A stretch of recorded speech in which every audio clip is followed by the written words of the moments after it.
صرف ان اعمال سے ہی کام نہیں چلے گا. اس کی وجہ کیا ہے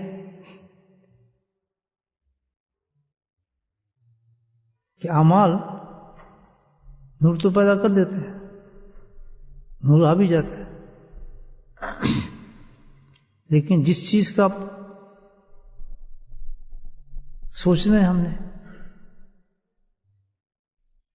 کہ یہ اعمال ہمارے اگر قائم رہے اور برقرار رہے تب روشنی دیں گے نا، ان کی روشنی رہی تو اعمال.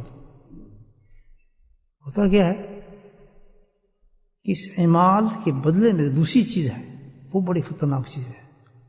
اب وہ ہے اصل چیز جس سے اللہ راضی ہوتا ہے، اس سے اللہ راضی ہوتا ہے، اس سے ہمارے اعمال بچتے ہیں. وہ کیا ہے؟ ترک معصیات، گناہوں کا چھوڑنا، گناہ سے بچنا، گناہ نہ کرنا. یہ اصل چیز ہے جس سے اللہ راضی ہوگا بندے کی. کیونکہ یہ گناہ جو ہے اعمال تو ہم کر رہے ہیں، نور بھی موجود ہے، لیکن جیسے ہم نے گناہ کیا اس عمل کا نور ختم ہو جاتا ہے. لا تبطلوا اعمالکم، قرآن کہتے ہیں اپنے اعمالوں کو ضائع کرتے تھے. جیسے انسان نے تہجد پڑھی، نمازیں پڑھی، لیکن اس کے ساتھ جب گناہ کرتا ہے وہ جو عمل ہے انسان کا جو ہے وہ بے نور ہونا شروع ہو جاتا ہے، وقت ختم ہو جاتی ہے اس کی. حدیث میں ہے جس انسان ایک گناہ کرتا ہے وہ گناہ جا کر کہاں اثر کرتا ہے؟ انسان کے قلب پر اثر کرتا ہے اور ایک ڈاٹ بن جاتا ہے، اندھیرا. پھر گناہ کرتا ہے وہ اندھیرا پھر پھیلتا ہے، پھر گناہ کرتا ہے پھر وہ اندھیرا پھیلتا ہے، حتیٰ کہ حالت یہ ہو جاتی ہے کہ اس کا جو قلب ہے وہ کوئلے کی مانند سیاہ بن جاتا ہے، پتھر. اب ہم گناہ سے تو بچ نہیں رہے اور ہم اعمال کرتے ہیں. مجھے پتہ نہیں بچے گا کہ آدمی کے پاس پھر تو خطرہ ہے زبردست. کیوں کہ اس میں ایک اور بھی ہے، نفس بہت زبردست دھوکہ دیتے ہیں انسان کو، سخت دھوکہ دیتے ہیں. مثال کے طور پر کوئی حج کر رہا ہے یا عمرہ کر رہا ہے تو اس کے بعد وہ ڈھیلا ہو جاتا ہے، بھائی میں تو حج عمرہ کر رہا ہوں، تو اس کے بعد وہ سمجھتا ہے کہ گناہ چھوٹا کوئی بات نہیں، جہاں نکل جاتا ہے، خیر ہے. ہم نے کوئی عمل کی ہے، اس کے بعد ہم گناہ کی اہمیت ہماری نظر سے شیطان نیچا کر دیتا ہے کہ تم اتنا بڑا عمل کر کے آئے ہو، ساری رات جاگے ہو، تم تو ساری روزہ تمہیں پورے رکھے ہیں، تم تو فلاں چیز کی ہے. تو وہ رغبت دلا دیتا ہے نفس اس کو کہ تو کر لے، کوئی فرق نہیں پڑتا اس سے. اور حقیقت کیا ہوتا ہے؟ اس گناہ کی وجہ سے وہ جو عمل ہم نے کیا ہوتا ہے وہ انسان کا ضائع ہو جاتا ہے. اور یہاں تک آپ یہ دیکھیں کہ گناہ اتنا خطرناک چیز ہے، اتنی خطرناک چیز ہے کہ آخرت میں جب انسان بڑے بڑے اعمال لے کر جائے گا اور تلاش کرے گا تو اس کے اعمال نظر نہیں آئیں گے اس کو ادھر، کیونکہ وہ طے کر چکا ہوگا پہلے گناہ کے ساتھ. رائٹ ٹریک پہ انسان کو محنت کرنی چاہیے. وہ کیا ہے کہ اعمال سے زیادہ گناہوں کی طرف توجہ رکھیں، اعمال سے زیادہ گناہوں کی طرف توجہ رکھیں. جب ایک عمل کیا ہم نے تو اب سوچیں کہ اس کو پروٹیکٹ کرنا ہے، اس عمل کو ہم نے، اور کس طرح پروٹیکشن ہوگی، اس کی حفاظت کیسے ہوگی؟ جب ہم اس کے مقابلے میں کوئی گناہ نہیں کریں گے. اگر ہم نے گناہ کر لیا وہ گناہ ہمیں ہلکا کر کے دکھائے گا شیطان، یاد رکھیں. کیونکہ ہم تو حاجی غازی ہیں، بہت ہم تو ماشاء اللہ نیک انسان ہیں، نمازی ہیں، فلاں کچھ ہے، تو یہ تو ایک چھوٹا سا معمولی گناہ کیا ہے، ہم نے کسی کو کچھ کہہ دیا تو کیا فرق پڑتا ہے اس سے؟ یار اس سے کچھ فرق نہیں پڑتا. یہ ہے بہت بڑا دھوکہ. اور آج کا معاملہ جو ہے وہ تو یہی سب سے بڑا مسئلہ بنا ہوا ہے، سب سے بڑی چیز ہے کہ گناہوں کا اتنا زور ہو گیا ہے، اس قدر زور ہو گیا ہے گناہوں کا کہ انسان کو کرتے ہوئے پتہ ہی نہیں چلتا کہ میں گناہ کر رہا ہوں. بہت آسان گناہ کرنا انسان کے لیے. اور آج تو یہ گناہ ایسا ہے، اللہ معاف فرمائے، اللہ تعالیٰ ہم سب کو معاف فرمائے اسے، کہ کرنے میں بہت آسان، بہت آسان، اور سزا کے اعتبار سے بہت سخت ہے گناہ، لیکن اس وقت شیطان نے اس کو اتنا آسان کر دیا ہمارے لیے کہ بہت آسان ہے کرنا، اور سخت اتنا ہے کہ اس کا جو سزا ہے جو بتائی گئی ہے کہ اس گناہ کرنے والے کا جو ہے جہنم کے آگ سے منہ اس کا جلایا جائے گا، اور اس کو منہ جو ہے وہ جہنم کی آگ سے بھڑکتا رہے گا۔ یہ اس گناہ کی سزا ہے، اور ہے اتنا آسان کہ بس آپ پوچھیں ہی نہیں، ایک دم انسان کر لیتا ہے۔ کیا گناہ ہے دیکھیں آپ، آج کل بہت آسان ہے، اس لیے میں عرض کر رہا ہوں آپ سے کہ الحمدللہ ہمیں اس کی کوشش کرنی ہے، اس دھوکے سے نکلنا ہے، اور وہ ہے بدنگاہی، آنکھوں کی حفاظت نہیں ہے، نظر کی حفاظت نہیں ہے۔ اب دیکھ لیں آپ کتنے بڑے اعمال ہم کر لیتے ہیں دن میں، لیکن کبھی اس کی احتیاط کے بارے میں کو سوچا، نظر کے بارے میں؟ اور آسان کتنا ہے تو سوچیں ہی نا آپ۔ ابھی ہم ذکر کر کے جائیں گے، بہت ہی بات کرتے جائیں گے، تو جا کے آپ نے ٹیلی فون ہی نکالنا وہ ایک سیکنڈ کے لیے، میں خبر سننا چاہ رہا ہوں یا کوئی چیز کرنے جا رہا ہوں، بد نگاہی کے تو ہجوم لگ جائیں گے وہ، آپ دیکھو گناہوں کے، تو اللہ کے نزدیک ہم کیا جواب دیں گے؟ لیکن یہ چیز خیال رکھیں کہ یہ نہیں ہے کہ بھئی اس زمانے کے اندر بہت مشکل ہو گیا ہے بچنا، بالکل نہیں۔ اگر آج اللہ سبحانہ تعالیٰ نے اس کام کو، گناہوں کو پھیلایا ہے، تو لیکن انعام بھی آج کے لوگوں کے بہت زیادہ رکھے ہیں۔ یہ دیکھ، جب صحابہ کرام کے سامنے اللہ کے نبی نے فرمایا کہ جو قوم آئے گی اس کو جب ایک سنت پہ عمل کریں گے تو 100 شہیدوں کا جواب ملے گا۔ تم کو تعجب ہوا کہ ایک سنت پر 100 شہیدوں کا ثواب؟ شہید تو جانتے تھے کتنی بڑی چیز ہے، 100 شہیدوں کا ثواب، یعنی آپ اندازہ کریں، اور ایک سنت پر، ایک سنت۔ اب کتنا آسان ہے وہ، کتنا تھوڑا تھا ہمارے لیے، کتنا بڑا ثواب رکھا ہے آپ دیکھیں اس ایک چیز پہ۔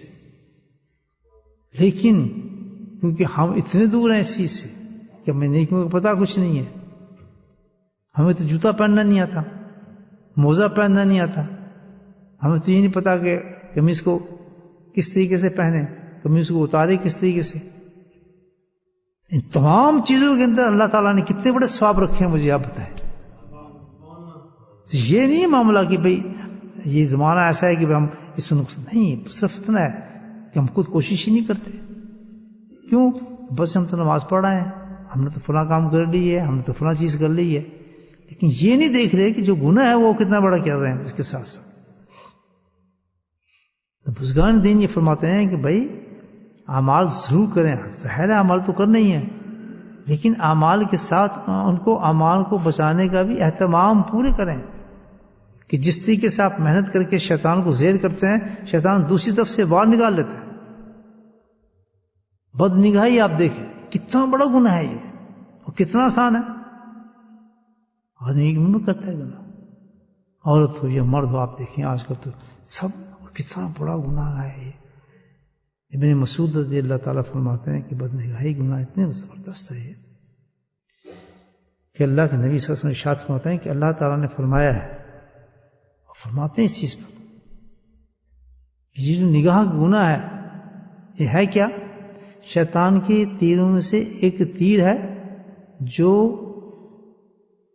زہر آلودہ ہے، میرے خوف سے جس نے اپنے آپ کو بچا لیا اس چیز سے، سبحان اللہ، جس نے اپنے آپ کو میرے خوف سے بچ گیا، اس کو بچا لیا اپنی نظر کو، اس نے فرمایا انعام کتنا بڑا اللہ تعالیٰ دے رہے ہیں کہ اس کو بہترین ایمان دوں گا،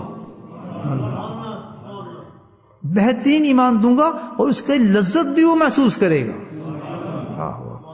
اس سے نکلنے کے لیے، اس سے بچنے کے لیے کیا علاج ہے، کیسے تم بچ سکتے ہو؟ دیٹس دا مین پوائنٹ کہ ہم اس سے بچیں کیسے، اس نگاہ سے۔ اور یہ صرف جوانوں کے لیے نہیں ہے، بوڑھے پورے طریقے سے دیکھتے ہیں، وہ پورے مزے لیتے ہیں.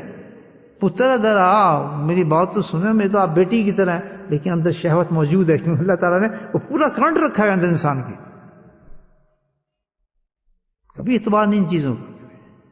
شیطان بہت پھیری دینے والی چیز ہے. تو اللہ نے اس حدیث میں بتا دیا کیا ہے، کیا چیز ہے جو ہمیں بچائے گی اس بد نظری سے. بتائیں کیا چیز ہے وہ؟ اللہ نے خود کیا ہے کہ جو میری خوف کی وجہ سے نظر کو بچا گیا. یعنی کیا چیز بچائے گی؟ اللہ کا خوف بچائے گا.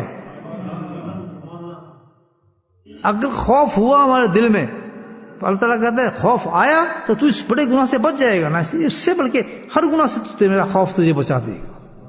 اللہ ہوا.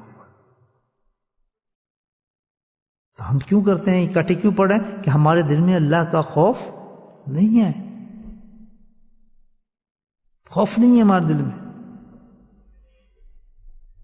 دو وجوہات ہیں خوف ہونے کی. ایک جو اس پہ محنت کر رہے ہیں وہ اس منزل کو صحیح پہنچا نہیں پا رہے، کر نہیں پا رہے، اس کو اوپر نہیں لے رہے ہیں، بس سلائڈ لیے کہ بس کوئی کام ہم نے بھیجنا ہے شیٹ، بس کاٹر ڈال دو بس پہنچ گیا، کاٹر ڈال دو پہنچ گیا. نہیں، ایسا نہیں ہے. تم بتا دیا کہ اس پہ اس احتیاط کرنی چاہیے. جس کو شیٹ بھیجیں آپ دیکھیں گے مجھ سے کتنے سارے گناہ ہو رہے ہیں، میں کیا شکل دکھاؤں گا، میں تو بدلا ہوں بالکل. ایک کاٹا آ گیا، اس پہ سزا دیں اپنے آپ کو کہ دوسرے دن یہ نہیں آنا چاہیے بالکل بھی. تب پتہ آئے گا. الحمدللہ دیکھیں آپ کس طرح آپ کے اندر پھر تقویٰ آتا ہے. پھر کیا چاہیے اس کے لیے؟ خوف چاہیے. اگر ہم چاہتے ہیں کہ ہم گناہوں سے بچ جائیں، اللہ ہمیں گناہ سے بچا دے. ویسے وہ 5 وقت نماز ہیں پڑھ کے فرض ہم چلے جائیں اور ہم بس ساری زندگی ہم دین پریکٹس سمجھ کرنے گناہ سے بچ رہے ہیں، تو اس کے لیے ایک چیز ہونی چاہیے ہمارے پاس، وہ ہے خوف خدا. اب آپ کہیں گے خوف خدا کہاں سے ہے؟ وہ قرآن نے بتایا ہے بڑے آسانی سے. یا الذین آمنوا اللہ کونوا مع الصادقین. کچھ اب بالکل پتہ ہے قرآن کے اندر. تقویٰ چاہتے ہو، خوف چاہتے ہو، پرہیزگاری چاہتے ہو، تو اللہ تعالیٰ کہتا ہے کہیں سے نہیں ملے گی. کہاں سے ملے گی؟ کونوا مع الصادقین. میرے جو محبوب لوگ ہیں، سچے لوگ ہیں، پیارے لوگ ہیں، جن کو ولی اللہ کہتے ہیں آپ، جن کو اصلاح کہتے ہیں، کہتے ہیں ان کے ساتھ جا کے کونوا، جڑ جاؤ اس کے ساتھ. کونو ماں کا ہے ماں صادقین، جڑ جاؤ ان کے ساتھ. اللہ خود ہی علاج بتا رہا ہے. سبحان اللہ. تو ہم گھبرائیں، دنیا میں گھبرانے کی بات نہیں. کتنے بڑے دجال کی فتنے آ جائیں، جو کچھ بھی آ جائیں، الحمدللہ اللہ کے بتائے ہوئے ہم طریقے سے چلے تو کچھ بھی زمانہ کتنے خراب ہو جائے ہمیں کوئی بھی خراب نہیں کر سکتا. کوئی خراب نہیں کر سکتا. ہم ڈنڈی مارتے ہیں. خود کبھی کوئی صحیح ہو ہی نہیں سکتا. یہ کس طرح بچیں دنیا سے، یہ بہت مشکل ہے، ہم یہ کیسے عمل کہتے ہیں، ہم فلاں ایسے کریں. نہیں، کیونکہ سچے دل سے آپ کسی اللہ والے کے پاس گئے نہیں. 2 رکعت پڑھ کے آپ کسی اللہ کو تلاش کریں، پھر نیت کے سچے دل سے جائیں کہ میں نے اپنی اصلاح کرانی ہے اور میں نے اپنے گناہوں کو ختم کرنا ہے، میں نے اپنے اللہ کو راضی کرنا ہے. پوری سچی نیت اس کی ہو کہ بالکل میں ایسے کروں گا، آیا اس لیے ہوں، کوئی اور دوسرا مقصد اس کے دل کے اندر نہ ہو. تو جو اللہ نے طریقہ بتایا مع الصادقین والا، الحمدللہ اس کے اندر سب سے پہلے جو چیز پیدا ہوگی خوف خدا پیدا ہوگا. یاد رکھیں، اللہ والے کے پاس جانے کے بعد خوف خدا پیدا ہوتا ہے انسان. اکیلا تو سفر طے ہی نہیں ہوتا یہ تصوف کا. یہ جو رہا ہے اللہ تک پہنچنے کی، یہ دیکھیں ویسے سفر آپ کریں تو یہ بھی اس کا ہے، سنت ہے کہ جب سفر کریں تو کسی ساتھی کو ساتھ لے کر جائیں. یہ تو دنیا کا سفر ہے، تو کیا آخرت کے لیے آپ کو کوئی ساتھی نہیں چاہیے؟ کیسے ہے؟ تنہا نہیں کر سکتے آپ سفر. تنہا نہ کر سکو گے محبت کا راستہ. ایک شعر ہے، تنہا نہ کر سکو گے محبت کا راستہ، میں چل رہا ہوں آپ میرے ساتھ آئیے. سبحان اللہ. بھائی تنہا کیوں چاہتے ہیں آپ؟ اللہ علیہ کہتے ہیں تنہا نہ کر سکو گے محبت کا راستہ، میں چل رہا ہوں آپ میرے ساتھ آئیے. میرے ہاتھ میں ہاتھ نہیں، میرے ساتھ چلیں نا. آپ تنہا کیوں جا رہے ہیں؟ تو یہ تنہا تو سفر ہوتا ہی نہیں تھا کبھی. ہم سمجھتے ہیں کہ مرضی یا کبھی کسی شیخ کے پاس چلے جاؤ یا نہ جاؤ فنا جاؤ. اٹس ویری ویری امپورٹنٹ ہے. یہ زندگی کو سنوارنے کے لیے، آخرت کو بنانے کے لیے، جنت لینے کے لیے، اللہ کے محبوب بننے کے لیے یہ طریقہ ہی اللہ کونوں صادقین کہہ دیا. تنہا تو ہونا ہی نہیں ہے کسی حالت میں. اور آج تک ہسٹری اٹھا کے دیکھیں، کوئی بھی اللہ والا کبھی تنہا بنا ہی نہیں. مجھے دکھا دیں آپ، لسٹ لے لیں اپنے اکابرین کی. جب تک کہ جا کتنے بڑے بڑے عالم مجھے بتائیں، شیخ گنگوی، استھانوی رحمۃ اللہ، سہانپوری رحمۃ اللہ، کہاں گئے؟ ان کے پاس تو پورے علم تھے، حدیثیں تھیں، قرآن تھا، سب کچھ تھا. ان کے لیے کیا مشکل تھا کہ وہ اللہ کو نہ پا لیتے؟ سارے طریقے تھے. نمازوں کو دنیا کو مسائل بتاتے تھے، ان کو تو ساری شارٹ کٹ آتے تھے. اتنی بڑی بڑی کتابیں لکھی تھی. لیکن کیا ہے؟ تنہا نہ چل سکو گے محبت کا راستہ، تنہا نہ کر سکو. ہاؤ جب تک ہاتھ نہ پکڑو. آخر پھر انہوں نے جا کے حاجی صاحب کا ہاتھ پکڑا اور فخر کیا کہ شکر ہے ہمیں اللہ والوں کو مل گیا، تاکہ ہم